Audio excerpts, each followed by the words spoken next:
नमस्कार, मेरा नाम है ओम प्रकाश यादव और आप देख रहे हैं वॉइस ऑफ रिपब्लिक। 30 नवंबर को यानी बजट शुरू होने से ठीक पहले एक बड़ा ट्रांसफ़र पोस्टिंग आईएएस अधिकारियों का हुआ है और उसमें एक जो सबसे प्रमुख नाम है वो है श्री सीके अनिल का। सीके अनिल एक सख्त, ईमानदार, कड़क और बहुत मेथोडिकल अधिकारी हैं। कई वर्षों से वे एक अपेक्षाकृत कम महत्वपूर्ण स्थान पर परामर्शी प्लानिंग बोर्ड में थे। उनको सरकार ने राजस्व एवं भूमि सुधार विभाग जैसे प्रमुख विभाग का प्रधान सचिव के पद पर पदस्थापित किया है। इसके बाद एक और महत्वपूर्ण नियुक्ति हुई है, वो विकास आयुक्त के पद पर मिहिर कुमार सिंह को किया गया। हालांकि ये इसमें मुझे बड़ा आश्चर्य हुआ। विकास आयुक्त मुख्य सचिव के समकक्ष पद होता है और जो दूसरे सबसे सीनियर मोस्ट अधिकारी होते हैं सामान्यतः उन्हीं को विकास आयुक्त बनाया जाता है। तो अपेक्षा ये की जा रही थी कि श्री दीपक कुमार सिंह जो बहुत सीनियर, इनफैक्ट दूसरे सबसे सीनियर अधिकारी हैं जो यहाँ पदस्थापित है, जो बिहार में उपलब्ध हैं, वो हैं और वो ग्रामीण कार्य विभाग और राजस्व एवं भूमि सुधार विभाग में थे। उनको न दे करके मिहिर कुमार सिंह जो उनसे जूनियर हैं एक बैच के, 92 बैच के दीपक कुमार सिंह हैं और 93 बैच के मिहिर सिंह है, तो मिहिर सिंह को विकास आयुक्त बनाया है। अब इसके क्या प्रशासनिक मायने हैं ये तो समझना पड़ेगा, लेकिन अपेक्षा यह किया जाता है कि जो सीनियर मोस्ट अधिकारी चीफ सेक्रेटरी से नीचे होते हैं या उन्हीं के बैच के होते हैं और अगर अधिमान में वो नीचे हों तो उनको बनाया जाता है। जैसे सिद्धार्थ साहब और प्रत्यामृत दोनों एक ही बैच के हैं, लेकिन सिद्धार्थ साहब चूँकि अधिमान क्रम में एक स्थान नीचे थे तो कदाचित इसीलिए उनको विकास आयुक्त बनाया गया था। बहरहाल दीपक कुमार सिंह लगभग 1 साल से अधिक संभवतः राजस्व एवं भूमि सुधार विभाग में अतिरिक्त प्रभार के रूप में रहे और उन्होंने काफ़ी अच्छा काम किया। बहुत सारे काम उन्होंने किए, बहुत सारे पुराने अधिनियमों को बदलने की प्रक्रिया उन्होंने शुरू की। दीपक कुमार सिंह बड़े सुलझे हुए, शांत स्वभाव के और बड़े मेहनती अधिकारी हैं। बहरहाल उन्हें विभागीय जांच आयुक्त सह महानिदेशक बना दिया गया है। तो आ जाइए हम बात करते हैं राजस्व एवं भूमि सुधार विभाग की, जिसका प्रभार श्री सीके अनिल को मिला। सीके अनिल, जैसा मैंने बताया, कि बहुत ही कड़क, ईमानदार, टेक सेवी और इनोवेटिव काम करने वाले अधिकारी के रूप में जाने जाते हैं। मैं आज यह वीडियो उन्हीं को समर्पित कर रहा हूँ, राजस्व एवं भूमि सुधार विभाग को समर्पित कर रहा हूँ। लगभग 33 साल की मेरी भी सेवा हुई, उसमें कई बार राजस्व एवं भूमि सुधार विभाग में काम करने का मौका मिला हमको, इस विभाग से मुतल्लिक फील्ड में। तो इसलिए इस विभाग में जो इनहेरेंट कठिनाई है उसको मैं आज आम जनता के लिए और विकास प्रधान सचिव के लिए मैं एक्सप्लेन करना चाहता हूँ। राजस्व एवं भूमि सुधार विभाग विगत कई एक वर्षों से एक्सपेरिमेंट का पर्याय बन गया और उसके चलते यहाँ पर बहुत सारे विसंगतियाँ पैदा हो गई, बहुत सारे चुनौती ऑलरेडी इनके पास है। लेकिन बहुत लंबा वीडियो न बनाते हुए मैं 3 खंड में राजस्व एवं भूमि सुधार विभाग की समस्याओं को नए प्रधान सचिव के समक्ष रखना चाहता हूँ या फिर आम लोगों के लिए रखना चाहता हूँ। इसकी सबसे बड़ी समस्या इस विभाग में व्याप्त भ्रष्टाचार की है। यूँ तो बिहार के सभी विभागों का वही हाल है, लेकिन प्रखंड, अंचल और थाना, मैंने कई बार कहा है कि चूंकि आम जनता से सीधे वाबस्ता होता है, इसलिए यहाँ अगर भ्रष्टाचार होता है तो इसका झटका और इसकी आहट और इसका दर्द आम जनता को सीधे महसूस करना पड़ता है। तो जब मैं भ्रष्टाचार की बात कर रहा हूँ राजस्व विभाग में, तो भ्रष्टाचार सिर्फ नीचे राजस्व कर्मचारी के लेवल पर है या सीओ लेवल तक है या डीसीएल लेवल तक है, वो उसी बात नहीं है।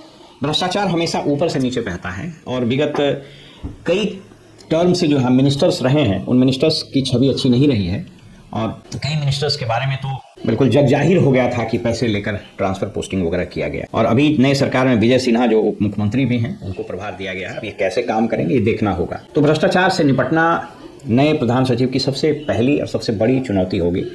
लेकिन हम इस संबंध में ये बात जरूर कहना चाहेंगे कि भ्रष्टाचार की सफाई आपको ऊपर से करनी होगी। सचिवालय जो विभाग है, विभाग में भी बहुत सारे लोग वर्षों से जमे हुए हैं और इन लोगों ने एक ऐसा कॉकस बना लिया है कि जहां इनकी मर्जी के बगैर न संचिकाएं मूव होती हैं और कुछ होता है।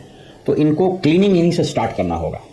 कालांतर में यह विभाग टेक्नोलॉजी को इंट्रोड्यूस करते करते इतना सारा पोर्टल, इतने सारे वेबसाइट बनाए हैं, इतना सारा एप्लीकेशंस राजस्व एवं भूमि सुधार विभाग में है कि यह विभाग एप्लीकेशंस का एक डिजिटल एप्लीकेशंस का एक मकड़जाल बन गया है। इसको सिंप्लीफाई करने की जरूरत है। आमतौर पर अगर कोई टेक्निकल आदमी, चाहे वो IT मैनेजर हो चाहे कोई और हो, वही अगर विभाग के इन सभी कामों को ड्राइव करना शुरू कर दे तो विसंगतियां आ जाती है। हमेशा याद रखना चाहिए, तकनीक, टेक्नोलॉजी, इनोवेशंस इंसान की सहूलियत के लिए होते हैं, न कि इंसान को परेशान करने के लिए। आपको बताते चलें कि जब पहले म्यूटेशन या परिमार्जन, जिसको भूल सुधार वगैरह बोलते हैं, वो जब होता था ऑफलाइन, तो लोग बताते हैं, या रसीद भी कटता था तो बताते हैं कि वो अपेक्षाकृत ज़्यादा, मैं ये नहीं कह रहा हूँ कि फिर से वापस ऑफलाइन में चला जाना चाहिए, कोई इस बात को ना समझे, लेकिन ये ऑनलाइन जिस तरीके से हड़बड़ी में की गई, इतना विसंगति आया है कि आज की तारीख में रैयत परेशान है। और अगर आप जो रैयत सुन रहे होंगे हमारी बात से इत्तेफाक रखेंगे, इवन एक छोटा सा काम कराना है, अगर परिमार्जन में एक छोटी सी गलती हो गई है, रैयत के नाम में अगर सरनेम गड़बड़ हो गया है, चौहद्दी गड़बड़ हो गई है, या फिर रकबा गड़बड़ हो गया है, तो उसको सुधारने में पसीने छूट जाते हैं और बहुत परेशानी होती है, रिश्वत के अलावा समय और मानसिक तनाव।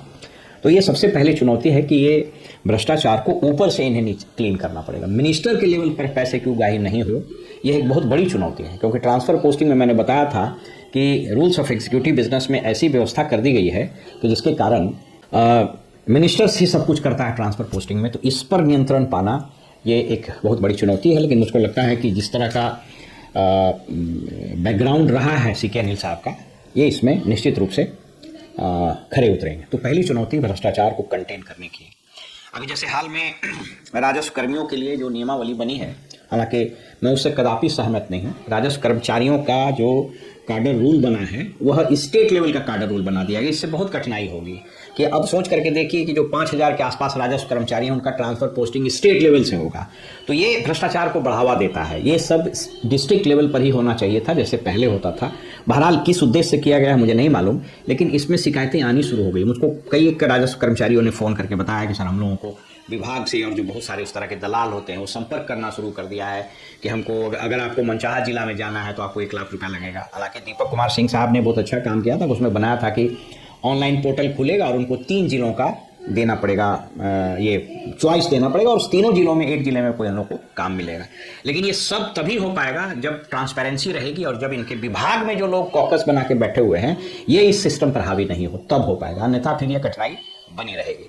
तो सबसे पहली चुनौती जो CK अनिल साहब की है वह भ्रष्टाचार को कंटेन करने की है। और अगर इन्होंने यह काम कर दिया, जिसके लिए ये जाने जाते हैं, अभी तक जिन जिन विभागों में इनकी पदस्थापना रही है या जिन जिन जिलों में ये कलेक्टर रहे हैं, ये अपने इस काम के लिए जाने जाते हैं। जीरो टॉलरेंस ये सिर्फ बोलते नहीं हैं, जीरो टॉलरेंस इन्होंने करके भी दिखाया है। दूसरी चीज़ मैं कहना चाहूँगा कि जो राजस्व विभाग है, राजस्व विभाग का जो काम है उसको आप मोटे तौर पर 2 खंडों में बांट सकते हैं। 2 तरह का काम होता है।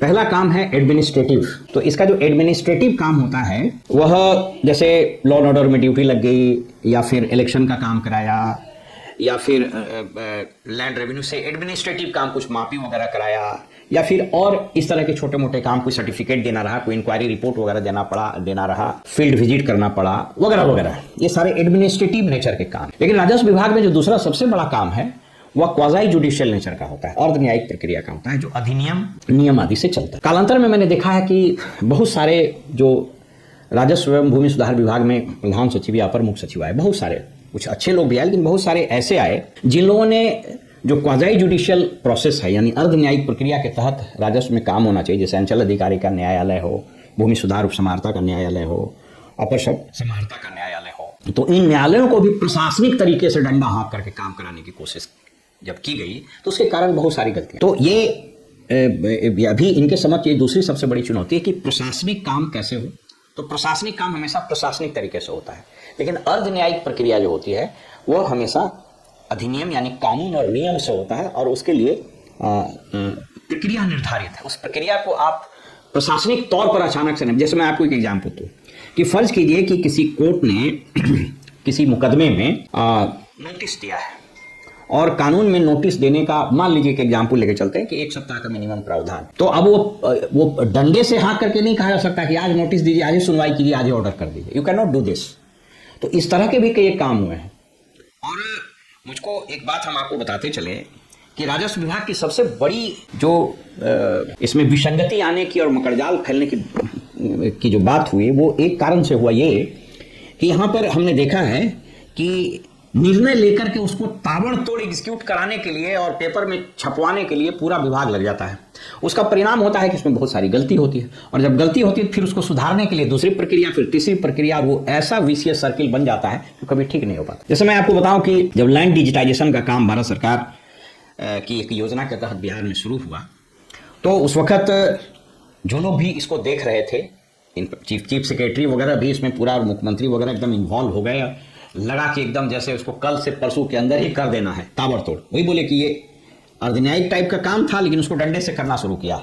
परिणाम ये हुआ कि पहले किसी को काम मिला, फिर उसने जिले में दूसरे को काम दिया, फिर उसने अंचल में दूसरे, और अंततोगत्वा कुछ भाड़े पर कंप्यूटर ऑपरेटर को लेकर के डिजिटाइजेशन का काम शुरू किया। तो उसमें जो एंट्रीज की गई उसमें इतनी गलती हुई जो आज तक ठीक नहीं हो पाई है। अब जैसे राजस्व महाअभियान दीपक कुमार सिंह साहब ने शुरू कराया था, बहुत अच्छा पहल था, लेकिन थोड़ा टाइम का कांस्टेंट था और उसका जो समय था वो बहुत उचित नहीं था, क्योंकि SIR भी चल रहा था। तो सब लोग बहुत परेशान हो गए, और उसका क्या परिणाम हुआ मुझको नहीं मालूम, लेकिन वो स्टेप ऑन प्रिंसिपल बहुत अच्छा था। तो उस तरह के स्टेप्स के लिए पर्याप्त समय दिया जाना चाहिए, और अच्छा हो कि पहले पायलट बेसिस पर कर लीजिए। तो मैं सुझाव यही देना चाहता हूँ कि प्रधान सचिव को राजस्व विभाग के जो दायित्व हैं उसको ब्रॉडली 2 भाग में बांट लेना चाहिए, कैटेगोरिकली, कि प्रशासनिक काम क्या क्या होना है अंचलों में, अनुमंडलों में और जिलों में, उनको प्रशासनिक तरीके से निपटाया जाए, और जो क्वाज़ाई जुडिशियल अर्धन्यायिक काम है उसको उसी ढंग से किया जाए। तो ये दूसरा सबसे चुनौती भरा काम है।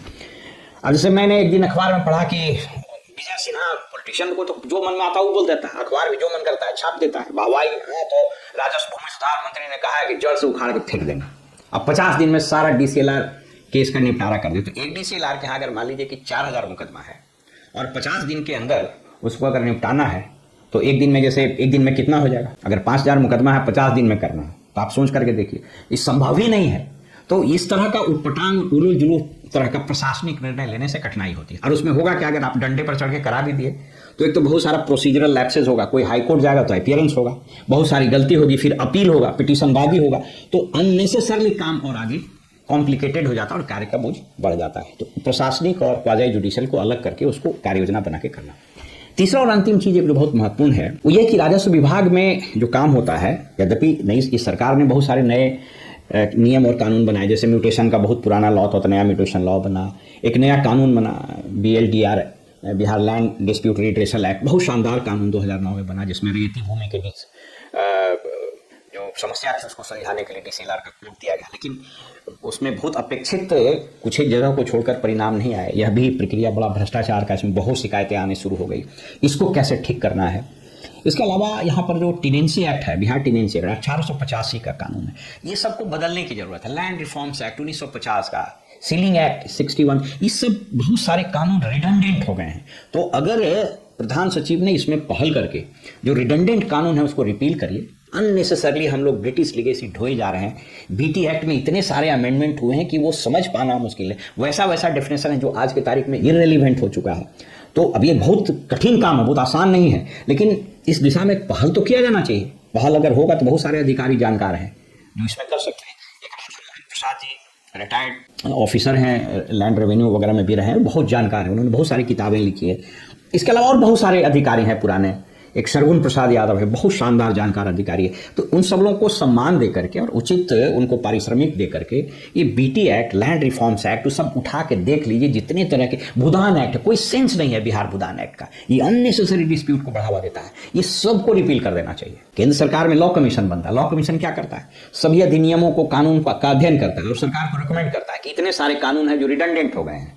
अभी बिहार में ऐसे ऐसे कानून हैं जो 1870, 1880, 1930 वगैरह के कानून चलते आ रहे हैं। तो उस सबको रिपील कर देना चाहिए और कानून को सिंप्लीफाई करके बिल्कुल क्लैरिटी के साथ जो समय में बदलाव हुआ है उसको करके इन कानूनों को अमली जामा पहनाना चाहिए। यानी नए कानून की भावना और उसका कलेवर और उसका जो लैंग्वेज है वह अब आम आदमी के समझने योग्य हो, वैसा होना चाहिए।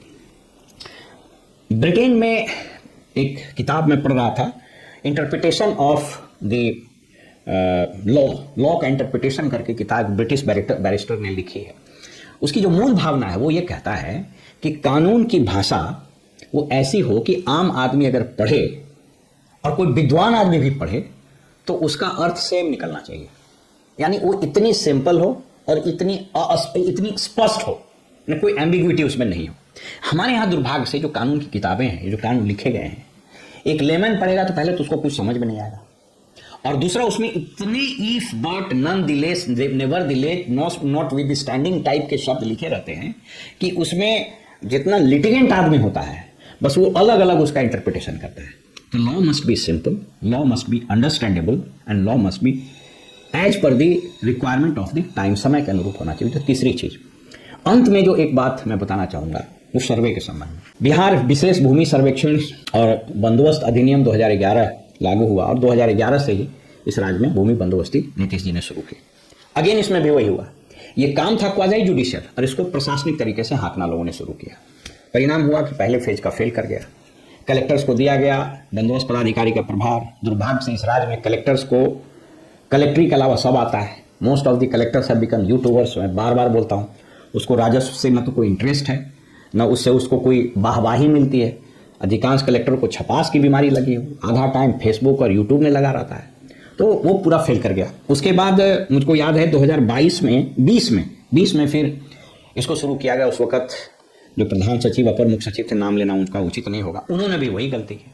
मैंने उस वक्त सुझाव भी दिया था और मैंने कहा था कि जिस तरीके से आप लोग ये कर रहे हैं, ऐसा प्रतीत होता है कि जैसे ये चुनाव का एक एजेंडा आपने बना दिया, तो इलेक्शन का मैनिफेस्टो अगर आपने बना दिया तो ये कभी सफल नहीं होगा। जिस तरीके से नियुक्ति हुई और जिस तरीके से डंडा मार के काम कराने की शुरुआत किया, मैंने जो रिटायर हो रहे थे वैसे अधिकारियों के हवाले छोड़ दिया गया, अननेसेसरी कलेक्टर्स को फिर इन्वॉल्व किया, कमिश्नर को इन्वॉल्व किया, तो वो पूरा गड़मागड़ हो गया और डायरेक्टरेट इसका जो है वो थॉरली कन्फ्यूज्ड रहा। मैंने कम से कम 10 वीडियो बनाए होंगे, मेरा निवेदन है कि वो देख लें। सर्वे का सत्यानाश कम से कम 10 एपिसोड मैंने बनाया था। कुछ यूट्यूब कुछ न्यूज़ चैनलों पर भी मेरा इंटरव्यू आया था, न्यूज़ 24 वगैरह पर हमसे लोगों ने पूछा था, तो मैंने बताया था कि ये असंभव है। तो याद कीजिए, नीतीश कुमार जी ने कहा था कि 2023 में हम इसको पूरा कर देंगे, और मैंने कहा था किसी कीमत पर नहीं होगा, वही हुआ। तो सर्वे का काम बिल्कुल बेपटरी हो चुका है। बीच में लोगों ने आंदोलन किया सर्वे के कर्मियों ने, तो उस पर बगैर बातचीत किए हुए उस पर कार्रवाई करो, ये करो, और नतीजा हुआ ढाक के 3 पात। तो जैसा का तैसा हो चुका, और उसमें भी कई भ्रष्टाचार की, अनियमितता की मैंने असंख्य शिकायतें आ रही हैं। तो ये एक बहुत बड़ी चुनौती है, कदाचित सबसे बड़ी चुनौती है, जिस पर नए प्रधान सचिव को इस पर ध्यान देना होगा और ओपन माइंड से इसको नए सिरे से समझ करके इसको करना होगा। मैं सेवानिवृत्त हो गया हूँ और मेरे जैसे बहुत सारे लोग हैं जो स्वेच्छा से चीज़ों को बताते हैं राज्य हित में कि ऐसा अगर हो जाए तो वो ठीक हो सकता है। मेरी अपेक्षा ये है कि सीके अनिल साहब बहुत ही मेहनती, बहुत ही मेथोडिकल, बहुत ही फर्म, टेक्नोलॉजी सेवी आदमी हैं, टेक्नोलॉजी को बहुत इम्प्लीमेंट करते हैं, एग्जीक्यूट करते हैं, जिसकी आवश्यकता भी है, लेकिन एक होलिस्टिक और पॉजिटिव मेंटल फ्रेम में लेकर राजस्व एवं भूमि सुधार विभाग में कम से कम 3 साल अच्छे से काम करने की जरूरत है, तब विभाग यह पटरी पर आएगा। यह विभाग, एक और खुशी की बात यह है कि इनको एकल प्रभार मिला है, अन्यथा अधिकांश अपर मुख्य सचिव या प्रधान सचिव वगैरह अतिरिक्त प्रभार में ही रहे हैं, तो एकल प्रभार मिला है। इसमें राज्य के बहुत बड़ी संख्या में कृषक और लोगों के हित इन्वॉल्व हैं, स्टेक होल्डर्स हैं। तो इस प्रकार 45,000 रेवेन्यू विलेजेस हैं। सोच ले, रेवेन्यू विलेज है, यानी एक रेवेन्यू विलेज में कम से कम 2 से 3 गाँव, तो लगभग मेरे हिसाब से लगभग 90 से 95,000 के आसपास गांव हुआ। तो इतना सारा लैंड इन्वॉल्व है, और आप जानते हैं कि इंडस्ट्रियलाइजेशन के लिए, किसी भी बिजनेसेस, किसी भी प्रोजेक्ट के लिए, इंफ्रास्ट्रक्चर के लिए लैंड की जरूरत होती है। तो अगर सर्वेक्षण ठीक से नहीं हुआ, तो ये अगर अब नहीं हुआ तो कभी नहीं होगा। इसमें कुछ इनहेरेंट खामियां हैं, उसको ठीक करने की जरूरत है, और मैंने स्ट्रॉन्ग पॉलिटिकल विल की जरूरत है। मैंने पुराने वीडियोज़ में बहुत सारी सुझाव दिए हैं, उसको दोहराना उचित नहीं होगा। तो फिलहाल मेरी अपेक्षा ये है कि राजस्व एवं भूमि सुधार विभाग, जिससे आम जनता बहुत ज़्यादा त्रस्त हो गई है, तो इस तीनों लेवल पर, भ्रष्टाचार के लेवल पर, दूसरा इसके एडमिनिस्ट्रेटिव और क्वाज़ी जुडिशियल एस्पेक्ट पर, और तीसरा कि जो कानूनी प्रावधान है, जो रिडंडेंट लॉज है, उनको ख़त्म करना, और चौथा सर्वेक्षण को नए सिरे से स्टार्ट कराना और इसको लॉजिकल एंड तक पहुँचाना, यह इस विभाग की भी चुनौती है और नए प्रधान सचिव सीके अनिल को भी चुनौती है। मेरी ओर से उनको ढेर सारी शुभकामनाएं, और ईश्वर करे कि वो अपने अभियान में और अपने प्रयास में सफल हों। फिलहाल हमें इजाज़त दी, और आप देखते रहिए वॉइस ऑफ द पब्लिक। नमस्कार।